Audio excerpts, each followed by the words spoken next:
Bonus. Trax.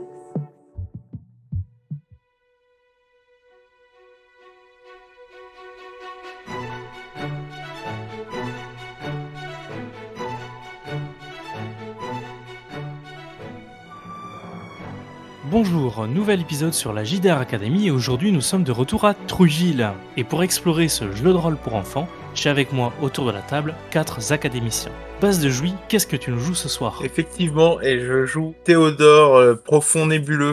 Ton personnage Théodore a rencontré un autre monstre qui est joué par Woody. Salut, Quelle est la particularité de Croquette ? c'est une louve-garou naine. J'insiste sur le naine. Et donc à peu près, elle mesure combien au garrot ? Oh, un petit mètre, mais tout en muscles, en rapidité. Croquette, tu suis le personnage de Mélanaïr. Salut à tous, moi j'interprète Konrad von Krakowicz, un ancien vampire qui séjourne sur Trouville depuis, peut-être bien avant la fondation de la ville. Il y a une légende qui court dans les tréfonds de Trouville qui dirait même que tu es l'un des membres fondateurs de Trouville. C'est ça, il paraît que j'ai fait la fondation de la ville, et c'était il y a trop longtemps. Et lors de l'extension de la ville, à un moment, tu as rencontré et sûrement nourri le personnage qui est joué par Spider-Gros. Bonjour, je joue ce soir Eugène, Fertili Eugène, golem de compost de son état. Dans la famille Fertili, on est golem de compost de père en fils. Et je suis donc un golem enfant plutôt timide, réservé et n'appréciant pas la compagnie des autres, globalement. Je découvre une aventure passionnante, intéressante et je commence dans l'adversité à créer des liens avec mes comparses. Et donc effectivement, je révise un peu ma copie et peut-être que je sortirai un peu plus de mon bac à compost à l'avenir. On t'a fait sortir de ton bac à compost. Je ne sais plus si vous vous souvenez, mais la dernière fois, on t'avait promis de goûter d'autres saveurs issues d'autres endroits de Trouville que celles auxquelles tu étais habitué, parce que vous étiez appelé pour la corvée. La corvée, c'est le moment où vous rendez plus ou moins service à la ville en dehors de vaquer à vos occupations, et vous avez été envoyé chez Baba Yaga, l'énigmatique sorcière qui fait partie aussi des fondations de la ville et qui, fut un temps, a connu Konrad alors qu'il avait des cheveux. On était jeunes et beaux à l'époque. Sauf qu'en arrivant chez Baba Yaga, alors qu'elle vous a accueilli, il s'est passé quelque chose, le rituel qu'elle était en train de préparer s'est déclenché et a transformé tout le monde en pierre, à l'exception de vous qui étiez protégé de son sort. Elle a commencé à préparer un antidote pour pouvoir remédier à ça et vous a demandé d'aller chercher 3 éléments. De la bave de troll, au pont du troll, une araignée des marais et de la mousse de rocailleux à la clairière des rocailleux. Ce qui s'était passé la dernière fois, c'était que vous étiez parti de chez Baba Yaga, vous avez traversé les ronces, et vous étiez plus ou moins frité avec un troll avant de repartir au cœur de la forêt. C'était à ce moment-là que nous nous étions quittés, et il vous restait donc l'araignée à trouver, ainsi que de la mousse de rocailleux. Au moment où nous reprenons, vous êtes repassé par les ronces et vous êtes à peu près vers chez Baba Yaga. Il me semblait qu'on n'était pas parti du pont troll parce qu'on voulait faire le tour par le haut vers le marais. Alors si je me souviens bien, vous aviez tellement énervé le troll que le troll essayait de vous poursuivre. Ah oui. Il me semble qu'il était question de passer par le village pour avoir des informations. Je sais plus à propos de quoi, mais sûrement pour... Ouais, c'était pour savoir à quoi ressemblait exactement l'araignée des marais qu'on recherche, parce qu'on sait pas vraiment à quoi ça ressemble. Et puis peut-être que vous avez des connaissances qui viennent de Taco, parce que vous avez des gens qui viennent de temps en temps à Trouville. Vous savez que c'est une sorte de banlieue pas très huppée, où vivent surtout des squelettes. Peut-être 1 ou 2 golems aussi, mais ils viennent de temps en temps. La seule chose que vous savez, c'est que c'est pas si facile d'y aller. Il y a un chemin qui est toujours très boueux dû à l'humidité du marais. Bah allons-y. Allez, Non, on va sur Taco. Allez. En sortant de Trouville, vous passez à côté des cryptes et vous avez un joli panneau qui vous indique la route de Taco. Vous passez à côté de chez Conrad, Eugène, tu vois du coin de l'œil ton joli bac à compost avec ta petite boîte aux lettres à côté. Est-ce que t'es tenté d'y retourner ? Un jour normal, j'aurais été tenté d'y retourner et de m'y lever, mais là, pris par la passion de l'aventure, je passe sans même y penser, mais en passant devant mon bac à compost dans la grande rue, j'ouvre quand même le couvercle et je prends une poignée de compost par gourmandise en passant, sans m'arrêter. Je pense qu'il y a sur le dessus, c'est l'épluchure de patates, mais qu'il y a déjà quelques heures, donc il a commencé à changer d'état, et donc on arrive dans le moelleux que j'aime bien. Vous prenez la route du nord-ouest de Trouville, vers là où s'étend le marais de Clairbrun. C'est à cet endroit-là que Baba Yaga vous a dit que vous trouveriez l'araignée des marais. Pour vous y rendre, vous suivez un sentier boueux à travers la forêt. La progression vous est de plus en plus difficile. Vous vous enfoncez dans la terre. Sauf peut-être toi, Eugène, qui fait corps avec la terre et tu comprends peut-être pas pourquoi tes compères galèrent à marcher. Tu feras peut-être attention à Croquette. Je marche de mon pas et chacun du sien également, et sans vouloir, j'ai dépassé la colonne et je me retrouve en tête de la colonne sans même m'en rendre compte, et à un moment, je me retourne et je me rends compte qu'ils sont quelques mètres derrière, je dis, mais qu'est-ce que vous faites ? Avancez un peu là, on avance à rien là. Et tu vois la tête de Croquette qui dépasse. et les bras aussi qui s'agitent. Allez, enfoncez jusque là, donc je fais demi-tour et je tente de les hisser hors de la boue. Conrad, comment tu te sens toi à l'intérieur de cette boue? J'ai les os creux avec les années et tout, donc je suis assez léger, je m'enfonce pas trop, mais c'est très perturbant, ça colle aux chaussures, c'est embêtant, ça fait du poids, c'est lourd, je fatigue, donc je ferme la marche. Je vais pas dire que je traîne le pas, mais à mon allure d'ancêtre, quoi. Et devant toi, il y a Théodore. Théodore, comment tu te sens dans cette boue? Est-ce que ça te rappelle la vase du fond du lac? Un petit peu, mais j'aime pas tellement ça parce qu'au final, il y a beaucoup de terre. La terre boit toute mon eau. Je peux pas me mouvoir comme j'aime à le faire dans l'eau, donc c'est pas très très agréable. Voyant que chacun lutte un peu pour traverser les marais et cette terre boueuse, m'agenouiller pour chuchoter à la terre et utiliser mon langage de la nature pour demander à la terre de sécher un petit peu, d'être un peu plus ferme et de rendre la terre plus praticable pour mes amis. Écoute, ça fait combien de temps que t'as pas communiqué avec la nature parce que t'étais dans ton bac à compost, hein? Mais figure-toi que les épluchures aussi ont des choses à raconter, même si elles ne parlent plus très longtemps après avoir été séparées de leurs fruits. J'ai souvent de belles histoires à entendre et c'est pour ça que je ne sors pas beaucoup de mon bac, je suis quand même ce qui se passe dans la ville puisque les déchets me racontent un peu leur histoire, les déchets verts en tout cas. Croquette, Conrad, Théodore, vous voyez que Eugène s'agenouille et touche la terre. Vous avez l'impression qu'il marmonne quelque chose, mais c'est complètement inaudible pour vous. Vous avez l'impression, tous les trois, que vous marchez sur quelque chose de plus en plus dur qui vous relève. Comme si vous étiez sur un mont de charge qui vous faisait petit à petit sortir de ce qui vous semblait être des sortes de boues mouvantes. Le sentier se solidifie à proximité d'Eugène. Restez bien près de moi sur le reste du chemin puisque le sort que j'avais utilisé ne marche que sur un petit rayon de 5-6 mètres autour de moi. Vos pas sont de plus en plus légers. Conrad, tu arrives à récupérer, tu te sens un peu moins fatigué, la retraite se fera peut-être dans quelques années. Et vous sortez de la forêt. Là où vous vous attendiez à voir un soleil bien pétant, et toi, Conrad, qui est équipé d'un parapluie, tu te rends compte que ton parapluie ne sert à rien, parce que vous êtes dans une sorte de brouillard légèrement brumeux qui filtre les UV du soleil et qui feront que dans cette zone, rien ne sera nocif pour toi en termes de lumière. Ce que vous voyez, c'est qu'il reste que quelques troncs sinistres au milieu d'un paysage qui vous semble désolé. Votre regard se perd dans cette étendue marécageuse et vous remarquez, un peu au loin, à travers la brume, une sorte de ponton en bois à quelques mètres de vous. Alors que vous l'empruntez, vous voyez qu'il mène à un ensemble de maisons sur pilotis. Et à côté de cette maison, vous voyez un petit panneau sur lequel il y a marqué TACO, T-H-A-C-O.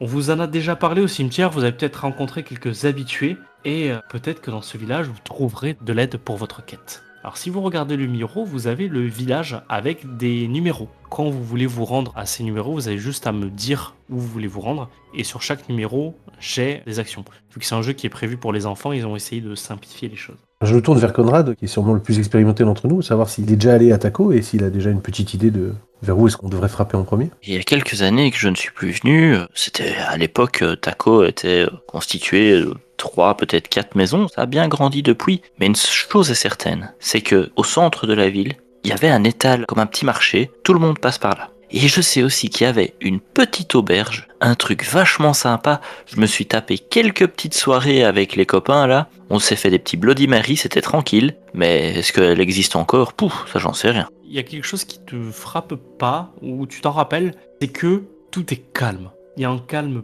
pesant qui est sur le village, construit sur pilotis. Les bicoques sont reliées entre elles par des passerelles qui sont plus ou moins branlantes. Les murs sont en bois qui, selon certaines maisons, sont peints de différentes couleurs et les toits sont en tôle complètement rouillés. En arrivant sur le ponton, vers le numéro 1, vous voyez un squelette en train de pêcher. Plus loin, un autre qui dort sous un hamac, un autre sous le porche d'une maison au volet rouge. Je continue à me tourner vers Conrad, je compte pas aller parler à des inconnus. Moi non plus.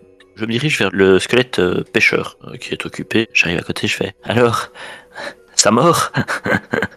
Tu vois que son panier est vide et regarde toujours le fil de sa canne à pêche qui pend.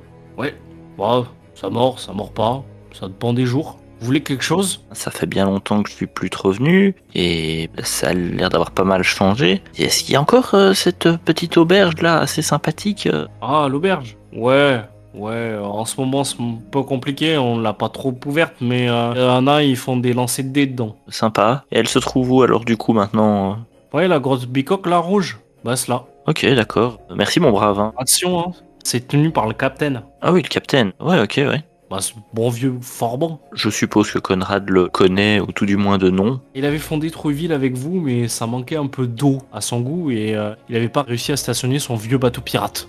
Il était parti s'installer un peu plus loin et c'est peut-être lui le membre fondateur de Taco.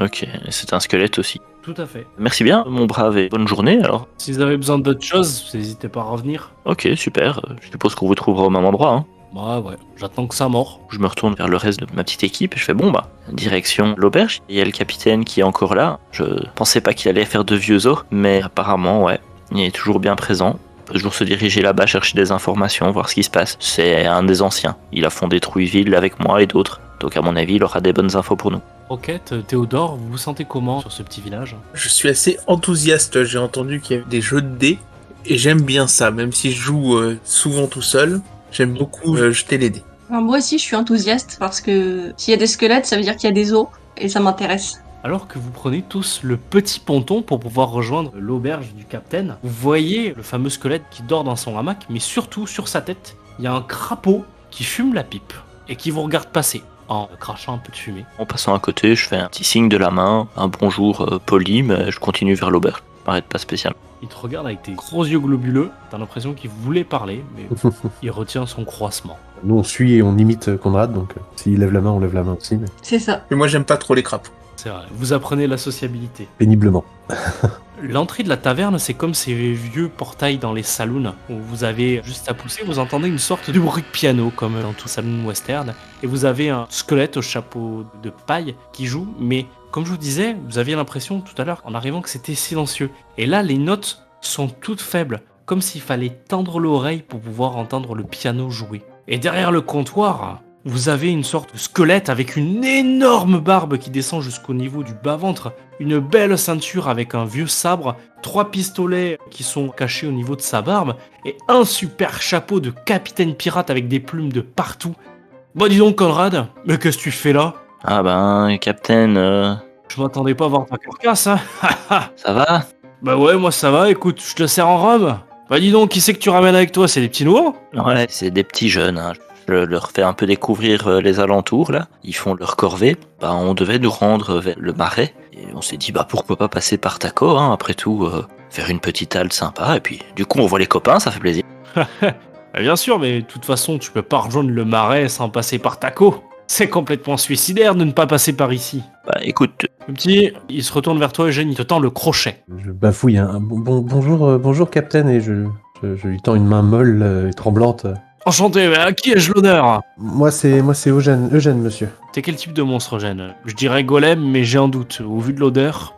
Très fier de moi, là, je bombe un peu le torse et je décolle une pelure de pomme de mon épaule. Je dis un golem de compost. Ah, on va pouvoir s'entraider. Figure-toi qu'il faut que je vide la cuisine derrière. J'ai pas mal de petits trucs, alors bon, si tu vas y faire un tour, amuse-toi bien. Il voit mes yeux qui s'ouvrent en grand.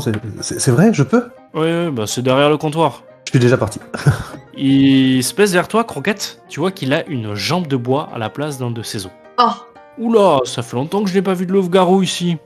Enchanté, à qui ai-je l'honneur? Roquette. Un vrai joli petit prénom. Est-ce qu'il me tend le crochet aussi ou pas? Non, il est plus respectueux. Ah, moi, par contre, il me crache au visage, quoi. Il va te demander ta main, parce qu'il va te faire un baiser sur la main. C'est un capitaine pirate, mais gentleman. D'accord. Je pense que je comprends pas et que j'essaie de sentir s'il met sa main en avant, de lui renifler la main. Tu vois, ça doit être comme ça que vous dites bonjour. Et il se retourne vers toi, Théodore. Ah, un nébuleux. Ça fait très longtemps que j'en ai pas vu. Est-ce que vous serez pas un petit nébuleux des profondeurs? J'en avais un fut un temps dans mon équipage. Un bien brave gars. Je me faufile sous une table, je me cache à moitié effrayé par le personnage qui parle très fort et qui fait beaucoup de bruit. Bah dis donc petit, qu'est-ce qui se passe? Qui passe la tête sous la table. Mais alors bon, je te fais peur? Oui, monsieur. Attends, regarde. Il te fait un hurlement et il te sort une grimace de pirate. Là, je me mets à plat ventre, j'essaie de traverser le plancher, même si il est tout à fait impossible que j'y arrive, presque à vouloir m'enfuir. Et tu vois qu'il éclate de rire, un rire brutal. Et il te tend le crochet, il fait « Allez, viens, un petit verre, ça te fera du bien, l'ami !» Finalement, je finis par me cacher derrière Conrad. Conrad, ou dit Théodore, vous voyez qu'il y a 3 verres qui sont balancés par justement sa main qui tient le crochet, et de sa main gauche, il prend une bouteille, il arrache le bouchon, et il vous sert 3 verres. Il se garde la bouteille devant lui. Alors bon, qu'est-ce que vous cherchez? Et à quoi est-ce qu'on va trinquer? je prends les verres, alors je le donne à Théodore, hein, qui du coup est caché derrière moi, et je fais « Tiens, ça va te donner un peu de courage, ça, mais attention, c'est fort. Hein. » Pareil, je tends le verre à Croquette en disant « Tiens, tu peux sentir, et après ça se boit. » Ouais, j'attrape avec les 2 mains. Oui, du coup, c'est un grand verre. Je m'installe sur un tabouret à l'ancienne, accoudé au bar avec mon verre, prêt à raconter une histoire qui va durer 2 heures. Et effectivement, j'y mets les formes et je raconte toute l'histoire. avec les détails, la rencontre avec Eugène pour le forcer à aller faire ses tâches, l'arrivée chez Baba Yaga, le sortilège, bref, je fais vraiment tout, je me nommais aucun détail, j'ai encore de la mémoire pour un vieux. Au final, le temps passe, peut-être même qu'on aura un deuxième verre tellement le temps passe. Il aura descendu la bouteille depuis. Parce qu'à chaque fois que vous buvez une gorgée, lui, il s'en prend 3, voire 4. Il a une réputation de pirate à tenir. Ouais, je vois. Chercher l'araignée, ouais. Je sais qu'on a une carte quelque part. Il y a le squelette pêcheur. Lui, il sait où elle est exactement. Faut juste qu'on retrouve la carte et il vous indiquera l'emplacement. Par contre, l'araignée des marais, son venin, il est corrosif. Donc faut faire attention du récipient dans lequel vous le mettez. Faudra peut-être que vous alliez voir Humus, le potier. Il vit dans une maison, une bicoque bleue derrière, avec de la tôle orange. Par contre, le plus dur, ça va être peut-être de trouver un bateau. Il y a une boutique, il y a des bateaux à louer, mais sinon, vous pouvez trouver un guide. Sur les quais, il y a des squelettes qui s'ennuient un peu. Bon, des fois, ils servent un peu de guide pour les touristes. Bon, on a plus trop de touristes ces derniers temps. Ouais, ben Attendez, je vais voir comment ça se passe en cuisine. Eugène, comment ça se passe en cuisine de ton côté? Merveilleusement bien. Il me trouve du coup la tête enfouie dans une poubelle, en train de dévorer tout ce qui me passe sous la main. Je me régale, j'écoutais que d'une oreille qui se passait dans la salle d'à côté. Je découvre des nouvelles saveurs là, du côté des marais, les fruits, les légumes, les épluchures, on en trouve vraiment différents, très intéressants à explorer. Bah alors, petit, ça fertilise bien? Tu t'amuses? Ah oui, merci monsieur, c'est super, merci beaucoup. Bah je vois que t'as vidé les 3 quarts de la poubelle déjà. Vous m'avez dit qu'il fallait faire le ménage, fallait pas? Ah si, prends le reste là et viens, on va rejoindre les autres. J'en prends une pleine brassée, tout ce que je peux porter. Peux-tu vider la poubelle sur la tête? Non, parce que je vais en mettre par terre et j'ai mangé un peu d'éducation. Donc je prends vraiment avec mes 2 bras et j'essaie d'amener le maximum que je peux avec moi. En marchant, je grignote. je me retourne vers Croquette et Théodore en disant bon alors, on va aller chercher un guide et on va trouver un bateau et on est parti. On n'a pas joué au dé, là? T'as le capitaine pirate à ce moment-là qui revient, Théodore, et il dit « J'ai entendu parler de dés, tu veux que je sorte la piste ?» Ah oui. Allez petit, tu te mets face à moi, par contre tu restes pas derrière le vieux sac d'os. D'accord. Mais respecte quand même, Conrad. Hein. Il s'assoit face à toi, il ressort une bouteille de rhum, et comme tout à l'heure, il te remet un verre avec son crochet. Il dit « Je te sers un petit verre, petit ?» Volontiers. Il te sert une belle lampée, et comme tout à l'heure, il se garde la bouteille à côté. Quand on joue au dé ici, on parie les choses. T'as quelque chose à parier? J'ai ma longue vue. Ah, voilà. Si je te l'enlève, tu feras le bonheur d'un vieux forban comme moi. Allez, qu'est-ce que je peux parier, moi? Le bateau? Bah tiens, mon bateau, mon petit, c'est un 3-mâts. Comment tu veux le manœuvrer ici, là? Ah bah je sais pas, moi. Vous avez dit qu'il fallait un bateau pour les marais. Oui, une barque. Allons bon. Ah, Ma frégate, tu crois vraiment que je vais la laisser à n'importe qui? Il me faudra un équipage complet pour pouvoir la manier. Et tout ça pour aller chercher une araignée. eh ben, le bateau plus l'équipage. Ça me paraît juste. Oui, parce que moi, ma longue vue, j'y tiens beaucoup. C'est sa préférée. Ouais. Pour l'instant, je vais peut-être parier les restes de ma jambe. Ouais. Croquette, là, ouais. Tu vois qu'il sort un étui dans lequel il avait son tibia complètement cassé. Et tiens, tu tiens ta longue vue? Moi, je tiens par-dessus toi ma jambe. Voyons ça. T'es prêt? On fait quoi? Celui qui fait le plus petit ou celui qui fait le plus gros score? Le plus gros. Le plus gros, j'aime bien. T'as d'ambition, petit. Il prend un gobelet et dedans, il a 5d6. Il te donne aussi un gobelet dans lequel il y a 5d6. T'es prêt? Je te laisse jeter 5d6 et je vais jeter 5d6 en opposition. Oh merde. Alors, t'as fait combien? 2, 2, 4, 5, 2. Ce qui te fait un total de 15. égalité, petit. Allez, vas-y, on remet ça. C'est le moment de miser plus gros, hein. Nous, on veut le bateau. Et la jambe. Mon bateau, non. Comme je vous dis, il est pas manœuvrable. Vous allez rester ici, accoudé à Taco. Par contre, je connais un petit gars qui peut vous aider. Il me doit un service. Si vous gagnez, vous le prenez avec vous. Ça vous va? Oui. Allez, j'en cédé. Ah, ça, c'est beau, ça. Tu vois que lui te sort 2-1, 1-6, 1-5, 1-2. Il regarde ton score, il fait waouh, ok. Il te donne déjà l'étui avec son fémur à l'intérieur, cassé. Les oreilles de Croquette et la queue de Croquette qui arrête pas de bouger dans tous les sens. Un petit filet de bave aussi. Bah, sur les quais, vous allez trouver Piedbeau, meilleur pêcheur de Taco. C'est moi qui l'ai formé à l'époque. On chassait au harpon sur le galion. Vous allez le voir, vous lui dites que vous venez de ma part et que vous allez chercher l'araignée. Mais bon, ce que je vous conseille avant tout ça, c'est de passer à l'atelier du potier pour récupérer le contenant. Il y a la vieille cabane, il y a la carte à l'intérieur. T'en souviens, t'as bien noté, Conrad, où elle était la cabane. Ouais, c'est bon, j'ai tous les endroits. On va chercher le port, on va chercher la carte à la vieille cabane. Et puis après ça, on demande à Piedbeau là de nous emmener en bateau. Quand tu repasseras à l'auberge, là, ramène-moi un de tes vieux rhums que t'as dans la crypte, là, parce que je commence un peu à tourner sur les mêmes. J'ai besoin de sentir des nouveaux goûts. Bon, mes petits gars, Je sens que ça va être une bonne aventure pour vous, hein? Allez, respect, robustesse et rhum. Et épluchure. Oh, pardon. Ouais, petit, si tu repasses toutes les semaines pour faire les poubelles, toi et moi, on va devenir de très grands amis. Je lui fais un large sourire. Ouais, t'as peut-être 2-3 épluchures de patates qui tombent à ce moment-là, non? Iwaki, c'est ça qui dépasse dans ma bouche et qui tombe au sol. Lui aussi te fait un gros sourire, et au-delà de sa barbe, tu vois quand même quelques plombages en or qui ont l'air un peu menaçants, mais il a l'air tout bonnement joyeux. Peut-être parce qu'il s'est sifflé 3 bouteilles de rhum. Voyant Croquette avec autant de furie et ayant un petit peu peur quand même qu'elle me saute dessus avec mon butin, je m'empresse de pratiquement lui jeter dessus. Je l'attrape au vol. Hein. C'est... J'espère que t'en feras bon usage, petite, ma jambe elle est magique. Magique? Ouais. Oh oh! En tout cas, elle a bon goût. Oui, ça c'est sûr. Allez-vous-en avant de vexer un vieux pirate comme moi. Il a l'air un peu vexé que t'aies donné sa jambe en pâture. Je regarde Captain, je fais... Eh oui, il faut s'y faire, hein. C'est comme ça maintenant la jeunesse, hein. Ils prennent tout ce qu'ils peuvent prendre. Enfin, ça faisait plaisir de te revoir. On se reverra peut-être au retour ou à une prochaine, et promis, j'oublie pas ta bouteille de rhum. Ouais. Si je la trouve. Enfin, si j'en ai encore. Bon, il t'en reste encore, t'en as parlé la dernière fois à l'amicale des anciens. Ouais, Me prends pas pour un marin d'eau douce, Conrad. Allez, bon vent. salut. Vous ressortez sur la place principale de Taco. Vous voyez au loin la fameuse bicoque du potier. Si vous regardez sur la map, l'endroit où il y a Pied-Beau qui vous attendrait, ça serait l'emplacement numéro 3. La fameuse cabane dont il a parlé avec la carte à l'intérieur, c'est le numéro 6. Et le potier, c'est l'emplacement numéro T4. Bon, on va d'abord aller chez le potier, hein, je pense que c'est le plus facile. Est-ce qu'on se sépare? Si vous sentez le courage de vous séparer, on peut se séparer, sinon on va ensemble. Hein. Je vais pas tout seul, mais si quelqu'un m'accompagne, je peux aller chercher la carte, par exemple. On peut faire 2 équipes, une équipe qui va chercher le pot, une équipe qui va chercher la carte, et on se retrouve chez Pied-Beau sur le ponton. Est-ce qu'on n'est pas obligé de prendre un bateau pour aller jusqu'à la maison isolée? Parce que c'est de l'eau qui est autour. Ouais, c'est de l'eau très boueuse, tu repérerais des chemins, et si tu fais la même chose que tout à l'heure, Ouais. ça devrait passer sans aucun problème. Ok. Alors, qui accompagne notre ami Golem de Compost? Galvanisé par ma victoire, je le suis volontiers en quête de nouvelles aventures. Moi je reste avec Conrad. Je vais commencer par faire le potier, nous passerons ensuite au niveau de la cabane, et Eugène, je te laisserai décrire comment tu retransformes cette boue en terre afin de faciliter le passage de Théodore. Alors que Croquette et Conrad, vous vous rapprochez de la bicoque, vous voyez qu'il y a un panneau finement ouvragé sur lequel il y a marqué potier et une porte sur laquelle il y a marqué entrée sans frapper. On va rentrer sans frapper du coup.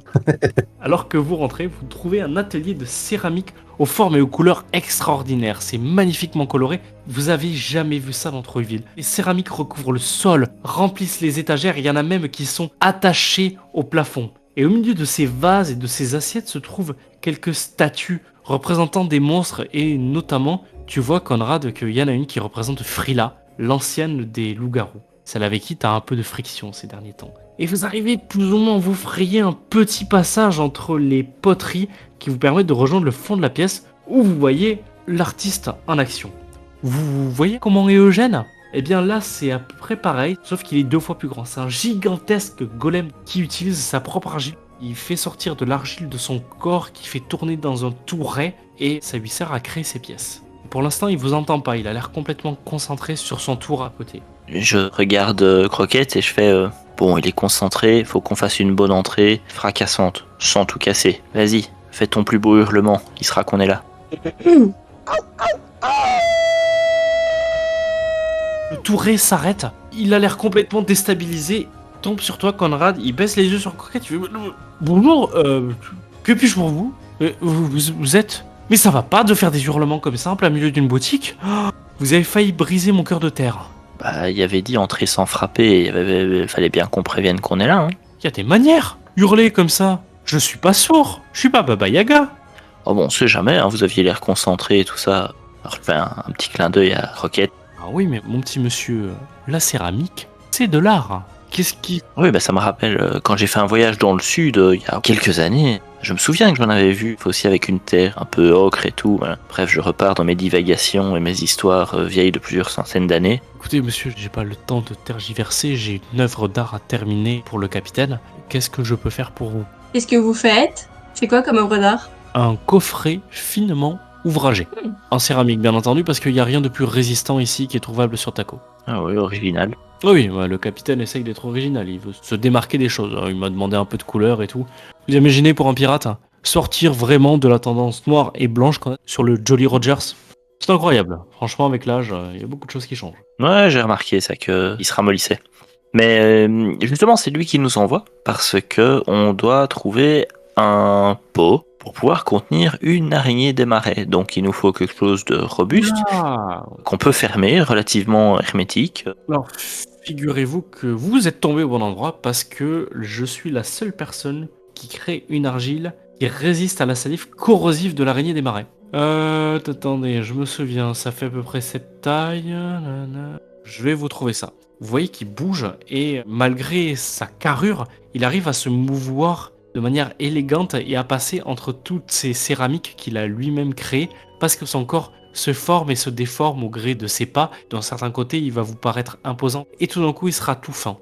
Il vous trouvera une sorte de contenant qui doit faire la moitié de ta taille, Roquette. Quelque chose comme à peu près une quarantaine, voire une cinquantaine de centimètres. Ça sera assez grand pour pouvoir mettre l'araignée. Je l'échange contre un de vos objets. Vous savez, ici à Taco, comme à Étreville, on fonctionne avec du troc. Donc, qu'est-ce que vous avez pour moi? Regarde Croquette, t'as quelque chose à donner? J'ai un os. Enfin, mais c'est l'os que j'avais avant de venir, pas celui du capitaine, hein, mais je prends un vieil os tout mâché, à la rigueur, que j'avais au fond de mes poches. Il y a quelque chose que tu as récupéré en plus que tu n'as pas noté. C'était le tibia du capitaine dans un bel étui finement ouvragé. Ah, mais est-ce que je l'ai gardé parce que on m'a lancé l'os? Et est-ce que c'est moi qui... Alors moi j'ai balancé l'étui avec l'os dedans, hein. Je m'en suis débarrassé en voyant toute cette salive couler des babines de croquettes.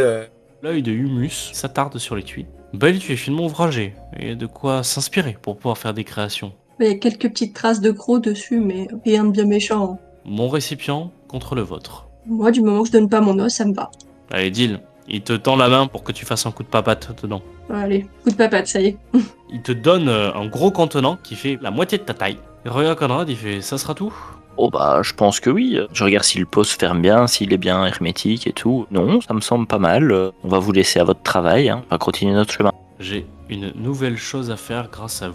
Il repart sur son touret, il refait tourner et de l'autre côté, il essaye d'analyser l'étui qu'il vient de récupérer parce que ça a l'air de lui donner des idées. Pendant ce temps-là, à l'autre bout de Taco, à côté d'un ponton, nous retrouvons Eugène et Théodore. Vous voyez à peut-être une vingtaine de mètres de vous cette cabane qui sert plus ou moins de bric-à-brac comme a dû l'indiquer le capitaine. Comment la rejoignez-vous? Il y a de l'eau ou c'est vraiment de la boue? Il y a de l'eau d'un côté, il y a de l'eau avec de la boue de l'autre. C'est vraiment très marécageux suivant le chemin que tu prends. Si tu prends du chemin direct, tu vas passer par de l'eau. Si tu contournes un peu, tu vas passer par de la boue. Moi l'eau ça me va. J'ai du mal à comprendre pourquoi mes compères voulaient absolument un bateau, mais je fonce tout droit. Moi, je saute dans la boue. Je prends un passage moins profond que celui que choisit Théodore, même si le mien est un petit peu plus sinueux. Mais je marche aisément dans la boue, même épaisse. Vous allez arriver au niveau du ponton, vous allez retrouver les marches, voir la cabane. Vous voyez qu'il y a une fenêtre et qu'il y a un globi-boulga de choses à l'intérieur. On dirait une sorte de cabane à outils. Enfin, ça a l'air d'être le bordel. Là. Va falloir prendre un peu de temps pour pouvoir chercher à l'intérieur. Moi, je voulais frapper à la porte pour voir si quelqu'un est à l'intérieur. Tu frappes à la porte et la porte s'ouvre. Tu vois qu'il n'y a personne. Eh oh, y a quelqu'un? Il y a une sorte d'écho qui te répond, qui dit « Eh oh, il y a quelqu'un ?» Je retourne vers Théodore, je dis bah ça a l'air vide. Pas vraiment, ça a l'air plein de n'importe quoi, mais on dirait qu'il y a personne. Le capitaine a été formel. Il vous a dit qu'il y avait une carte des marais ici. On va fouiller, hein. Écoute, il n'y a pas d'autre solution. On compte sur nous. Avant tout, moi c'est ce que je fais quand je fouille dans une poubelle, hein, c'est d'avoir une méthode. Donc il faut se mettre à la place de la carte. Si j'étais une carte, où est-ce que je me rangerais? Est-ce que t'as une idée? Dans un coffre. Ah, pas bête. Allez, on cherche déjà si on trouve des coffres. On fait un petit coup d'œil circulaire et est-ce qu'on voit des coffres? Tous les deux, vous allez me faire un jet groupé selon votre compétence bleue, qui est Esprit. Eugène, tu lances 2 dés et Théodore, tu lances 2 dés aussi. J'ai fait 2 x 5, donc 2 succès. Tout à fait. Les succès, c'est si vous obtenez 4, 5 ou 6. J'ai un succès. Au fond, vous arrivez à distinguer une sorte de petit coffre. Il semble nous attirer un petit peu le regard, quoi. Ah, il semble bien t'attirer le regard, ouais. Du coup, je regarde Théodore, je dis, hey, je suis prêt à parier qu'il est dans ce coffre-là. Regarde, c'est pas un coffre à cartes, ça? Moi, je vois ça, je dis coffre à cartes direct. Je pense que t'as raison, mais je sais pas comment on va réussir à le sortir de là. C'est un petit coffre. Puis on n'a pas besoin de sortir le coffre, on a juste besoin de sortir la carte. Viens, on l'ouvre. Effectivement. Il est posé sur une étagère en hauteur à l'opposé de là où vous êtes. Comment vous allez faire pour l'atteindre? J'ai toujours mes fidèles vers de terre avec moi. Je peux très bien les poser au sol et leur demander d'aller ramper jusqu'en haut de l'étagère et de faire tomber le coffre, qui me permettrait de ramasser le contenu au sol. J'ai mes tentacules, donc j'essaye de faire une espèce de coussin pour amortir la chute. Je vais te demander histoire de lancer des dés encore, un petit test de corps pour bien le récupérer. Tu as juste besoin d'un seul et unique succès pour arriver à le réceptionner comme il faut. Eugène, tes vers de terre sont bien plus efficaces que prévu. Ils montent assez rapidement sur l'étagère et comme le coffre est un peu lourd, ils mettent un peu de temps à le faire tomber. Théodore, c'est parfait, tu as eu un succès, tu arrives à le réceptionner comme il faut, et même mieux que ça, tu as réussi à faire une pente avec tes tentacules qui fait que ça roule et ça arrive juste devant Eugène. Nickel. J'essaie de soulever le coffre, est-ce qu'il est à ma portée, à ma taille? Oui. Du coup, je le porte et je le ramène fièrement jusqu'à Théodore. On l'ouvre? Ouais, vas-y.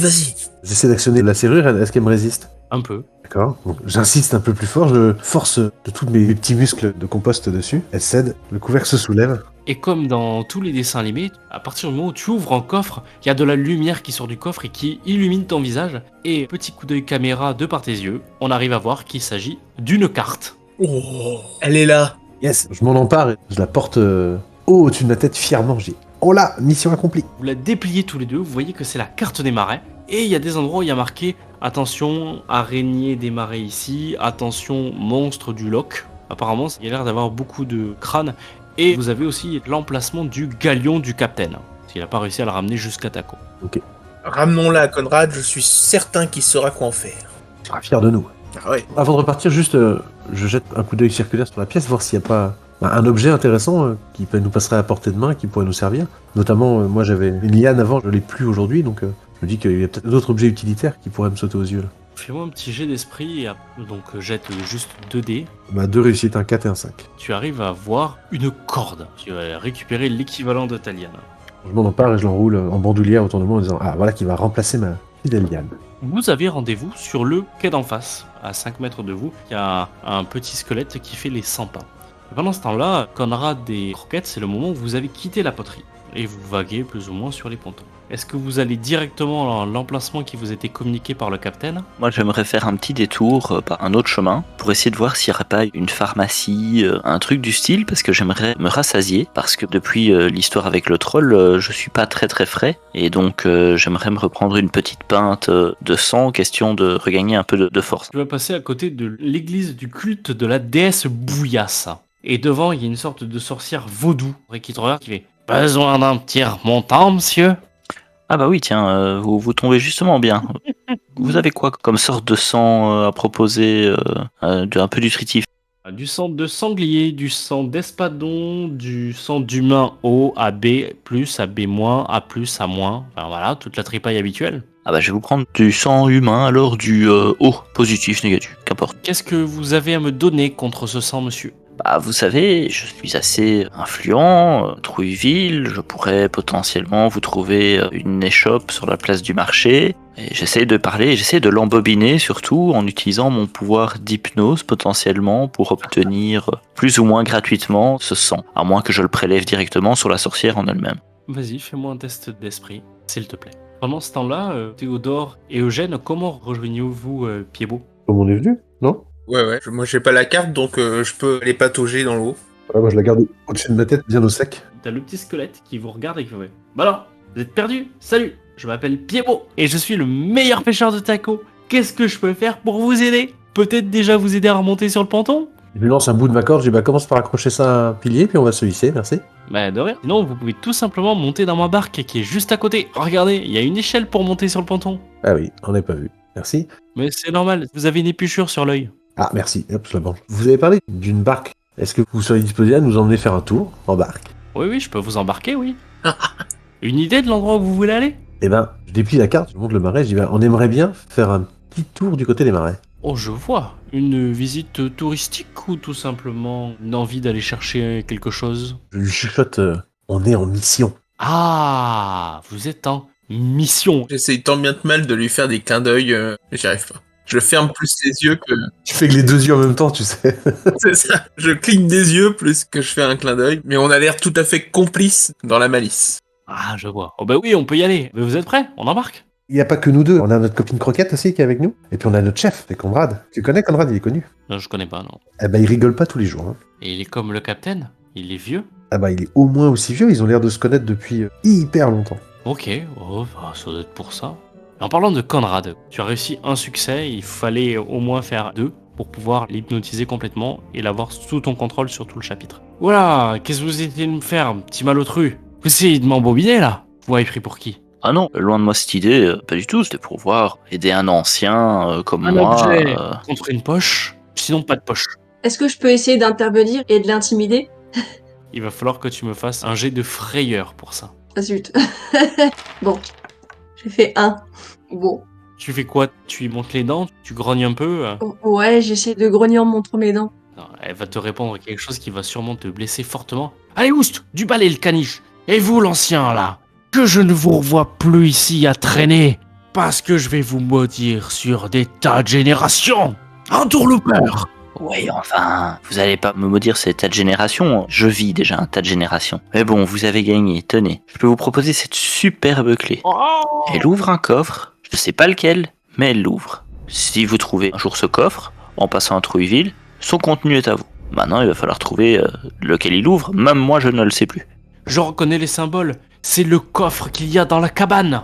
Ah, moi enfin la richesse. Elle te prend la clé et elle te balance la poche de haut Régis positif. Ah bah voilà, je savais qu'entre personnes civilisées on pouvait s'entendre. Merci bien, madame, à une prochaine. Loin, sur le ponton, vous arrivez à voir l'emplacement où se trouvent Eugène et Théodore en train de discuter avec un petit squelette. On fait des signes de la main à Conrad au moment où on l'aperçoit plus loin. Sur le ponton, on lui faire signe de venir vite. C'est là, vos amis? Ah, mais commencez à embarquer si c'est eux. Ça serait bien qu'on arrive à faire l'escapade avant la tombée de la nuit. On est prêt à partir, hein, donc je me dirige vers le ponton en dégustant ma poche de sang à la paille évidemment. Vous avez trouvé de quoi nous emmener jusqu'au marais? Tu vas être content, Conrad. On a trouvé Pied-Beau, qui veut bien nous emmener jusqu'au marais, et on a trouvé la carte des marais. Super les garçons, franchement, vous avez géré. Je savais bien que vous alliez vous émanciper et vraiment faire du bon boulot. Je suis vraiment fier de vous. J'en toucherai un mot au conseil, hein, sachez-le.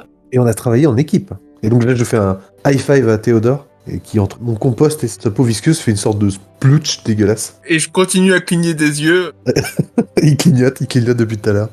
Il y a Pibo qui fait « Prenez place, allez, allez !» Je m'installe dans le canot, tranquillement, tel un touriste. J'aurais dû trouver un petit chapeau parapluie, en fait, ça aurait vraiment fait bien ça. Je te tends la carte, Conrad. Ah mais c'est parfait parce que Piebo il regarde par-dessus, il fait ok, allez, c'est parti. Et à bord de la barque pilotée par Piebo, vous prenez la direction des araignées du marais. Grâce au vase d'humus, vous allez pouvoir enfin en capturer une et la ramener à Baba Yaga. Votre embarcation traverse les marécages, serpentant entre des langues de terre et de mer. Le paysage y est inquiétant. Vous essayez de ne pas prêter attention aux oiseaux sinistres qui vous observent, perchés sur leurs arbres brûlés. Vous parvenez enfin sur les lieux. Piebo vous a conduit à l'indication qu'il y a sur la carte. Sur un petit promontoire, une petite île... Et il nous a amené un coin à araignée, là où c'était marqué araignée. Tout à fait, oui. Et là, pour l'instant, on n'en voit pas, par contre. Pour l'instant, il faut chercher l'araignée des marais. Avant qu'on avance, j'aimerais juste demander quelque chose. Dis donc, Conrad, c'est quoi cette histoire de jambes magiques qu'il nous a dit le capitaine? Je la grignote, mais bon voilà, si effectivement ça peut servir, vu que tu le connais, peut-être que tu sais de quoi il parlait. Ben, il faut dire que je sais pas ce qu'elle a de magique, mais enfin c'est vrai qu'il l'a toujours gardé avec lui. Non, je sais pas vraiment avec précision ce qu'elle fait, mais je pense que c'est plus une sorte de porte-bonheur au final. Hein. Mais sinon, j'ai pas plus d'informations. Ça fait partie de ses secrets. D'accord. Bien que les arbres aient l'air morts dans le secteur, j'aimerais picoter un petit peu à la nature et écouter, voir si la nature peut m'indiquer où se situeraient les araignées précisément. Je sors ma longue vue et j'essaie aussi de chercher les araignées. Bonne idée. Est-ce qu'il y a d'autres animaux dans le coin? Ce qu'il y avait noté sur la carte, à part des poissons, il n'y avait pas grand-chose. Puis si vous discutez avec Mhm. Piebo, il dit « Ah oui, ici, aussi étrange que ça puisse paraître, on a des carpes argentées. Elles font la course avec des truites dorades. Et arrête de parler, Pied-Beau, j'entends pas la nature. Là. Chut. Parce que moi je peux parler aux animaux terrestres, alors si on trouve des trucs qui traînent par terre, peut-être que je peux leur demander. » Je vais vous laisser tous, ceux qui cherchaient, me faire un jet d'esprit pour pouvoir trouver l'araignée. Eugène et Théodore, étant donné que vous avez essayé des astuces sorties de derrière les fagots, votre jet de difficulté sera baissé de 1. J'ai fait un succès sur 2. Est-ce que j'utilise mon odorat? Tu peux essayer ton odorat. L'araignée, c'est une odeur que tu ne connais pas et qui est vraiment bizarre par rapport à toutes celles que tu as. 4 et 5. 2 succès pour toi. Et on va voir ce que nous fait Croquette. 4, 1, 6. 2 succès aussi. Conrad, toi, tu laisses travailler les gosses, c'est ça? C'est ça, moi j'analyse la carte, je regarde, je profite du paysage, je vois qu'ils sont occupés à chasser, à chercher, je m'occuperai de l'attraper avec le pot. Croquette, t'as le nez collé au sol, tu renifles une piste, t'as la queue qui s'agite, à 5 mètres devant toi, t'es sûr que t'as fait quelque chose. Et c'est à ce moment-là que Théodore regardait avec sa longue vue, t'es à 2 mètres de l'araignée. L'araignée des marais, vous y tombez face à face. Croquette, quand tu vas lever ton nez, Tu seras à moins d'1 mètre d'elle. C'est une sorte de crabe, avec 8 pattes et une sorte de double corne au niveau des yeux. Là, des couleurs qui sont un peu violacées. Elle a 2 pinces qui s'agitent devant toi. Alors là, je pense que je recule très vite. Qui c'est qui a le pot pour la capturer? C'est toi, Conrad? Oui, c'est moi. Ok, elle a l'air de faire peur, l'araignée, là. Je propose de mettre un de mes vers de terre dans le fond du pot pour essayer de l'attirer à l'intérieur. Qu'est-ce que t'en penses? Ah, bonne idée, ouais, mais il survivra pas. Oui, je vais en prendre un vieux, qui est bientôt mort. L'araignée commence à bouger. Vous avez l'impression qu'elle a pris légèrement peur. Elle se déplace sur le côté, de gauche à droite, en claquant de ses pinces. Tiens, vite, Conrad, je mets le verre dans le pot et je dis vite. J'ouvre et j'essaye de me mettre devant l'araignée en faisant « Allez, le bon petit ver de terre, allez, viens par ici, petit, petit, petit. Elle passe entre des jambes et elle continue sa course. Eugène, elle passe à côté de toi. Je l'évite, je peux pas marcher dessus. Et puis elle me fait un peu peur, donc j'ose pas lui sauter dessus pour essayer de l'attraper. Théodore, elle passe à côté de toi. Elle te regarde en claquant des pinces. Je sors mon pistolet à eau et je lui tire dessus. Allez, vas-y, fais-moi un petit jet de corps, s'il te plaît. Tu me lances 3D. Et Croquette. Ouais, bah j'ai mon lance-pierre, moi. Ouais, à partir du moment où elle passe Théodore, elle te regarde et elle fonce vers toi en claquant des pattes. Toi aussi, tu peux agir au même moment que Théodore. Je sors mon lance-pierre et je ramasse un truc qui traîne par terre. Et alors, attends, c'est corps? Ouais, c'est corps que tu as C'est fait. corps. Ah, j'ai un 5. Tu balances une pierre, ça l'a fait légèrement dévier de sa trajectoire. Trajectoire qui avait été prise par le tir de Théodore, 3 succès. qui touche l'araignée et la met KO sur le côté. Bim. Vous voyez qu'elle est sur le dos, bam. Vite, Conrad, le pot. J'arrive avec le pot, je me positionne toujours pour essayer d'attraper, plus ou moins adroitement. Je suis pas serein quand même, hein, j'ai pas envie qu'elle me craque un truc dégueulasse à la figure. Surtout que tu vois que de sa bouche dégouline de la salive et quand elle tombe sur le sol, elle fait des trous monstrueux dans le sol, un peu comme le xénomorphe. Je la prends par la pince, du bout de la main, et paf, je la mets dans le pot. Je referme directement dessus. Je pousse bien pour être sûr que le pot soit bien fermé hermétiquement. Limite, je m'assieds même sur le pot, dans un premier temps, pour être sûr. Tu te rends compte que sur le pot, en plus, il y a des attaches à côté, comme les bocaux le parfait. T'as un clips pour les fermer, voilà, c'est parfait. Oh non, le fer de terre. C'est marrant, dans cet univers, ils ont beaucoup de références comme nous, le parfait, Alien. C'est sympa, Trouville. Du coup, on a l'araignée. Je suis assis sur le pot, c'est fermé. Le ver de terre, paix à son âme. Allez, vous avez ce que vous voulez, on rentre à Taco? En regardant la carte, je vois qu'on a un chemin qui peut nous amener directement à la lisière de la forêt, qui pourrait nous amener à la clairière des rocailleux. Est-ce que notre ami pêcheur pourrait pas nous déposer là? Oui. On peut peut-être remonter la rivière. Il y a peut-être une petite rivière ou quoi qui peut être remontée aussi pour gagner un peu de temps de trajet. Je peux vous y amener, oui. Ah, c'est facile. Le chemin, par contre, ça doit faire longtemps qu'il a pas été emprunté. Vous savez, depuis que Taco a été construit. Mais bon, oui, je peux vous y amener, y a pas de problème. Allez, c'est parti. Je me souviens plus, est-ce que le pêcheur, il a demandé quelque chose en échange de son aide? Non, on lui a juste demandé, il était hyper enthousiaste de nous emmener nous balader. D'accord. Au bout d'une dizaine de minutes, il vous déposera à la lisière de la Silencieuse et vous allez voir un vieux sentier tout pourri, un peu lugubre. Heureusement que Théodore a de la lumière avec ses tentacules, sinon vous auriez du mal à vous projeter. Et vous pouvez vous enfoncer à l'intérieur. Après le bateau, je me sens ragaillardi. J'ai retrouvé une seconde jeunesse. Au plus il fait sombre, au mieux je me sens. Vous allez progresser assez tranquillement en fait, c'est juste que vous allez mettre plus de temps que prévu, parce qu'il faut que Eugène parle à la nature pour que les ronces et les végétations s'écartent pour vous laisser passer, mais vous avez l'impression d'être content d'être revenu dans votre Silencieuse. Les marais, c'était peut-être pas fait pour vous, ça puait d'ailleurs, vous avez encore peut-être des odeurs sur vos pattes. Peut-être Eugène qui est content. Oui, moi ça m'a pas dérangé spécialement l'odeur. Puis un bain de boue, mon père a toujours dit ça fait du bien. J'ai pas trop de nez, mais par contre, croquette, effectivement, je pense que. Ouais, je suis couverte debout là, moi. Complètement recouverte, quasiment. On peut trincer au pistolet à eau, Croquette, si tu veux. Alors non. Ça va pas bien se passer si vous faites ça. Croquette, elle a des dreads maintenant. En vous enfonçant toujours profondément dans la forêt et en regardant sur la carte, vous allez arriver assez facilement dans la clairière qui a été indiquée par Baba Yaga. Contre toute attente, l'atmosphère y est très apaisante. La lumière est douce et les odeurs sont printanières, à l'opposé de ce que vous aviez dans les marais. Les arbres épousent la forme de nombreux rochers recouverts de mousse. Les rocailleux sont parmi eux, mais comment les reconnaître? Les rocailleux, c'est une mousse parmi les autres, c'est ça? Les rocailleux, c'est des sortes de rochers qui sont cachés parmi les rochers. Ah, c'est pas n'importe quel rocher, quoi. C'est ça, Ok, il faut la mousse de ce rocher en particulier. tout à fait. Ok. Et des espèces d'animaux, nous, non, c'est vraiment des cailloux qui sont vivants. C'est ça, si vous regardez en dessous de la clairière des rocailleux, vous voyez là des cailloux, la seule chose qui les différencie, c'est le fait qu'ils ont des yeux ouverts. Mais pour Ah l'instant, oui. alors que vous regardez les rochers, il n'y a aucun œil qui est ouvert. Croquette, tu peux peut-être parler aux différents animaux qui se trouvent dans la forêt parce que eux, c'est un peu leur terrain de jeu, donc ils savent peut-être se cacher les rocailleux. Ouais, carrément. Est-ce qu'il y a des petits trucs qui traînent, des petits écureuils peut-être ou... Il y a des sortes de petits oiseaux. Ça marche avec les oiseaux? Si tu le manges pas, oui.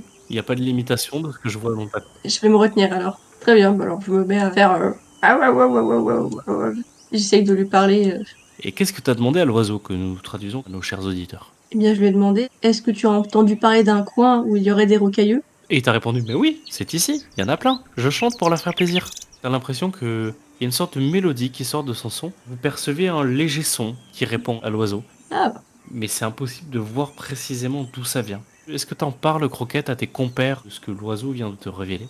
oui. Je vais lui demander de chanter à nouveau parce que j'ai l'impression que ça faisait réagir autour de nous. D'accord, bah je lui redemande de chanter. La chanson qui plaît aux rocailleux, histoire qu'on puisse les identifier. Ouais, ouais, ouais, ouais, ouais, ouais. Vous avez l'impression que ça bouge un peu dans tous les sens dans la clairière. Ils ont l'air d'être contents. Est-ce que vous vous mettez vous aussi à chanter? Parce que l'air du petit moineau, mine de rien, est assez entraînant.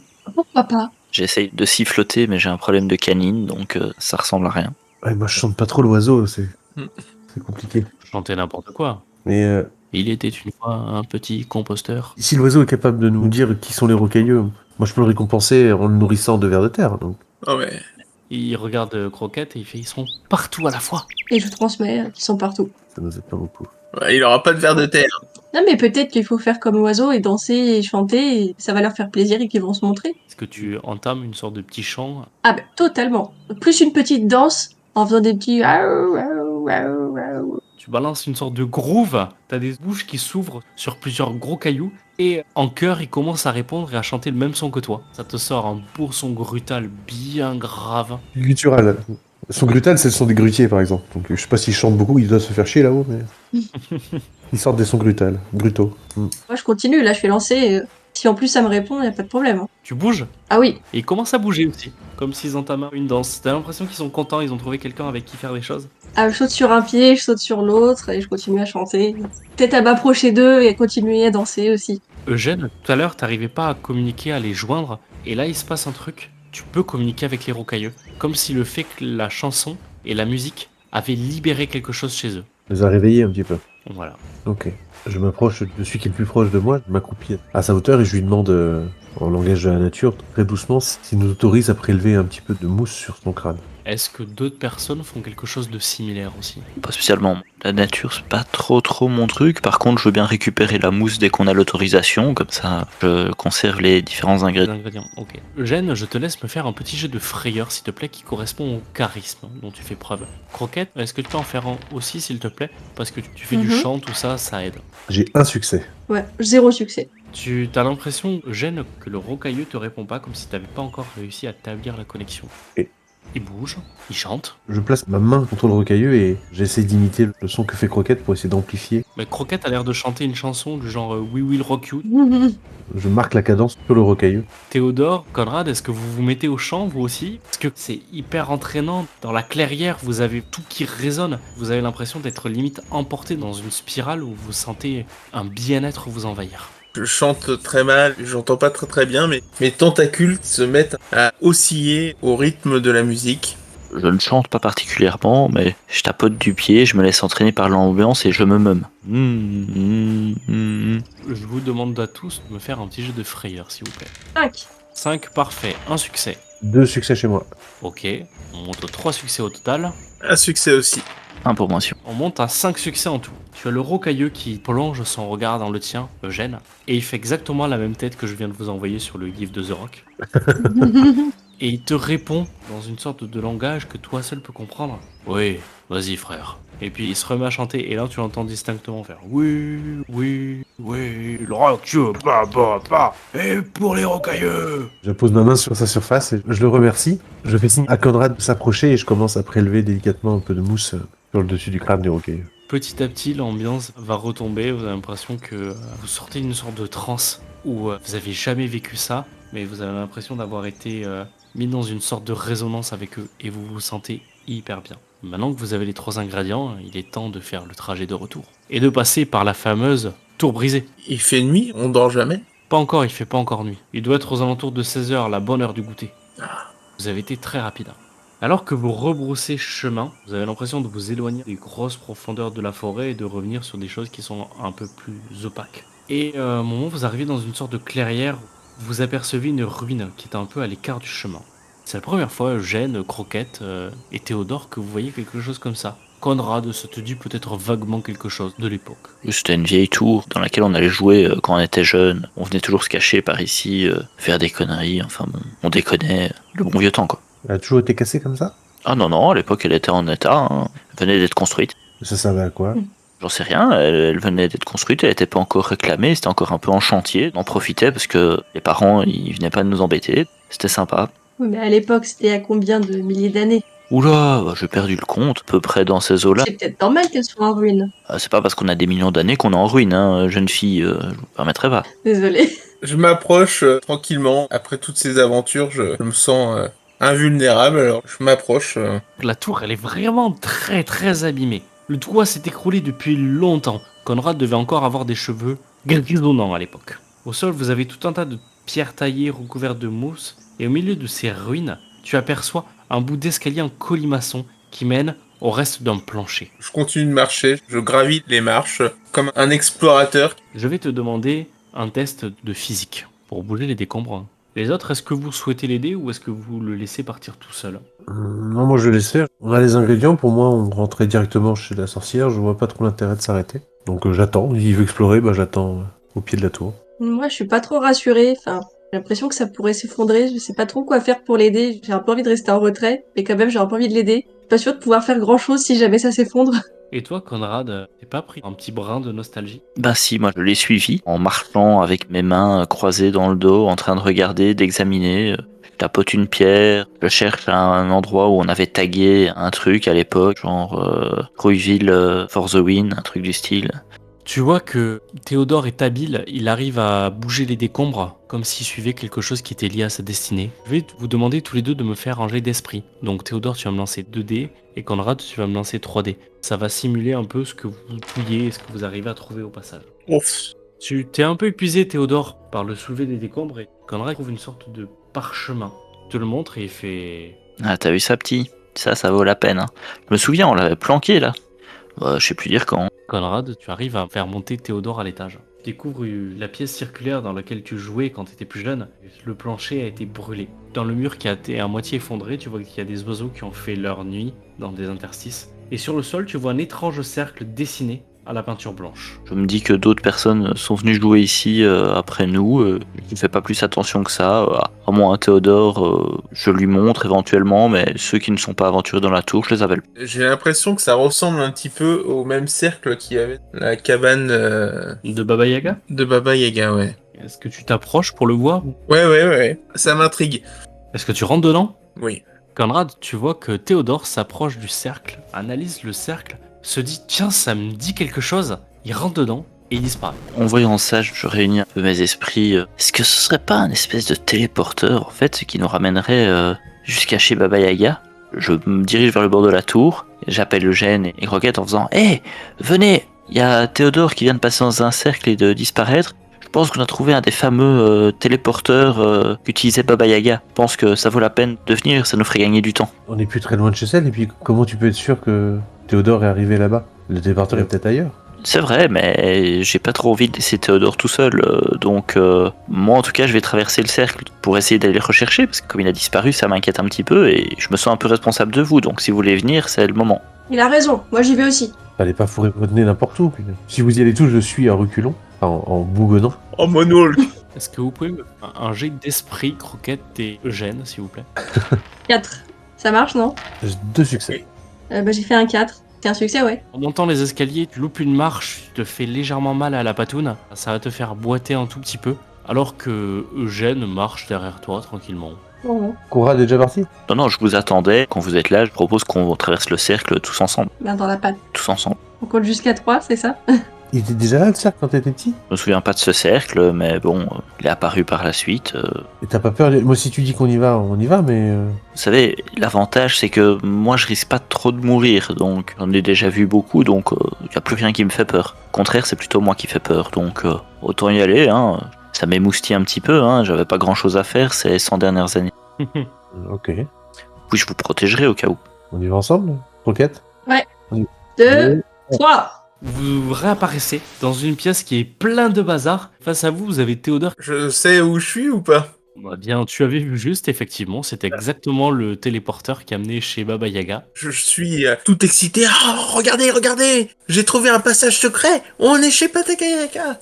Et d'ailleurs, c'est à ce moment-là qu'elle se retourne parce qu'elle t'avait pas aperçu avant, elle est sourde comme un pot maintenant que tu viens de hurler. Ah, super, vous êtes arrivés, les ingrédients. Elle les jette en vitesse dans son chaudron, le mélange devient épais, change de couleur avant de faire des bulles. Baba Yaga prend des louches de la mixture qu'elle met dans des vaporisateurs. Elle vous en donne un à chacun.